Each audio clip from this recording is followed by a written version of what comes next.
If you want to build a real successful online fitness brand, then listen carefully because a lot of internet people are going to lie to you. It's 2025 and the fitness industry is very saturated. Okay, everybody online is an influencer.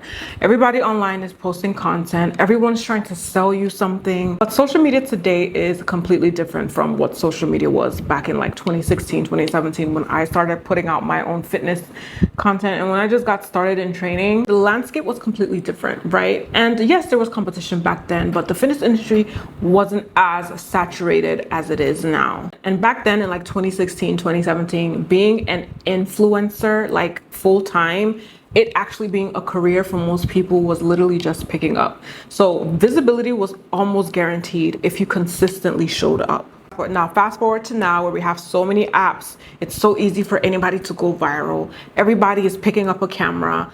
Everybody's an influencer. It's like a lot of the fitness creators that I followed in the beginning who were like really at the top or almost at the top of the fitness industry, a lot of them have fallen by the wayside. Even the ones that still have millions of followers have either deviated from fitness or are just not even posting fitness content at all. And I say this as someone who's done both, built one of the biggest fitness brands in Nigeria, have coached thousands of women, and has grown a business that has crossed 8 figures. Let me be very honest with you, building a successful fitness brand online, in person, whatever it is, takes a lot of work, consistent work, smart work, not shortcuts, not trends, not overnight success, real intentional effort. A lot of people see you and they go, oh, well, you just put out content. That's not really a lot of work.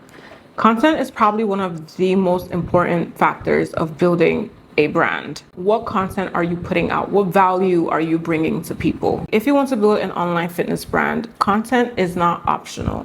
Content is the business. Now, your content doesn't have to be perfect. That's another thing that a lot of people assume. And like I said, the climate of social media now has changed. So everywhere you go, everybody's trying to post the most aesthetic pictures, the most aesthetic looking videos. So a lot of people think that they need to have everything all together in the beginning, that everything needs to be perfect and tidy in the beginning before getting started. And that's the mistake that a lot of people make. When you're starting off, you don't need the best lighting, the best production team. If you can afford it, amazing, great, go for it.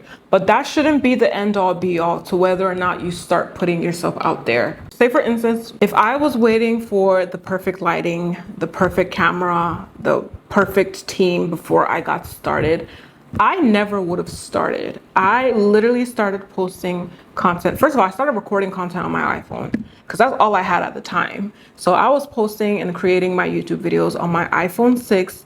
I would literally be in my bathroom because I had a window right there, so it had better lighting, and I would just press record. And I used to film my initial workout videos on my iPhone, and they were raw, they were authentic. There was no crazy editing skills or any big production, and I just put it out there. And that's exactly why I say that your content doesn't need to look perfect before you start, but it does need to have one important thing, and that is value. Here's a hard truth. If people don't really know you, we don't care about your get ready with me's. We don't care about the outfit that you're putting on that day. What value are you bringing to me? Are you supplying me with information that I don't know? Are you teaching me something new? Are you making me laugh? Like, what value are you contributing with your content? When it comes to your content, what people care about is very simple. Can you solve a problem for me? Can you teach them? Can you explain something to them clearly? Can you break down a concept that they've been confused about for years? Can you save them time? Can you save them effort? And can you make their fitness journeys feel easier and more achievable? And that is what content is for. And that's the reality that a lot of people don't want to hear. Content creation is work. It requires planning, editing, filming, scripting, showing up even when you don't feel like it, doing it again tomorrow, doing it again the day after that. Building a sustainable, solid brand is not about going viral. It's about staying consistent. You have a better chance at being successful if you stay consistent with one thing day in, day out, regardless of what those views are looking like, regardless of what those likes are looking like, regardless of what that engagement is looking like. If you're putting out content every single day, you have a better chance at being successful than someone who puts out content once every 2-3 weeks or once every month or whenever they feel like it. Branding is where your personality meets your business. Branding is not your logo. Branding is not your editing style. And branding is not your color palette. Yes, all of those things can encompass and make up your brand, but you are the brand. Your brand is your voice, your delivery, your presence, your energy, your perspective, and your story. And this is why two coaches can teach the same exact exercise, but one blows up and the other one doesn't. People don't just follow information, they follow the human behind it. And I think one of the mistakes that a lot of creators make is trying to stay too professional or too neutral. And there's absolutely nothing wrong with staying professional. Of course, you're in the business of being in the business, so keep it professional. However, people online these days are looking for genuine connection. They're also looking for someone relatable. So your job isn't to impress people. Your job is to help people, to teach people, to guide them, to solve their problem, and to care. So your brand becomes magnetic when people genuinely feel like you care about them. And there's so much work done behind the scenes, and most people don't see this part. Online coaching and just building a fitness brand isn't just about posting content. It's not just about posting videos online and calling yourself a fitness coach. There's programming, meal guidance, client check-ins, feedback, accountability, problem solving, community building, emotional intelligence, and constant learning. You're always learning. If you're not truly a coach offline, then you are going to struggle being a coach online. So your system matters, your organization matters, your communication matters, and your client experience matters. It is real work, but when you do it right, it becomes very rewarding. Keep in mind that your brand will only grow as fast as you do. Your brand is a reflection of your consistency, your confidence, your communication, your leadership, your expertise, your discipline, and your self-belief. Building a successful fitness brand is not just about being the best. You have to be the most consistent. Like I said, showing up even when you don't feel motivated. Those are the most important days. It's just like going to the gym. If you only go to the gym on the days where you feel motivated, you'll probably go to the gym once every week or once every 2 weeks. Because motivation is an emotion, it's a feeling. You don't always feel like going to the gym. You literally just have to get out of bed, get dressed, and go to the gym. Don't overthink it. The same thing applies when you are showing up consistently to building a brand or a business. You have to put in the work, even on the days where you don't feel like it. Most of the times that I shoot my content, I don't feel like shooting content that day.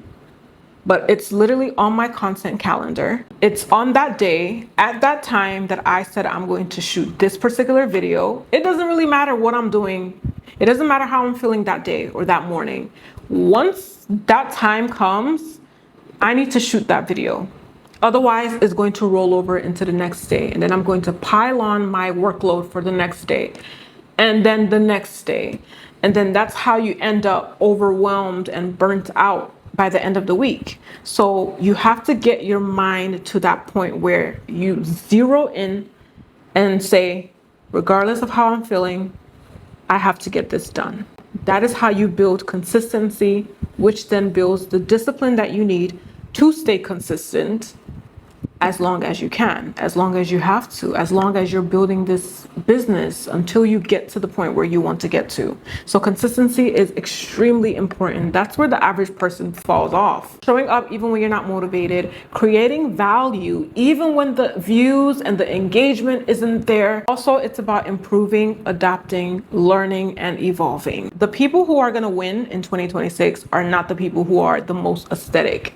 The people that are going to win are the people who are the most consistent, the most valuable, the most relatable, and the most trustworthy, and the people who adapted the most. So if you're planning on building a fitness brand in 2026, just understand that it's a lot of work. It's not going to be glamorous every single day, and there's no overnight success. However, if you stay consistent and you focus on bringing value over aesthetics, and most importantly, if you solve real problems for people, then you have a better chance at building a successful fitness brand. So your brand, your influence, and your impact will grow, and eventually your business will grow too. And that is what works.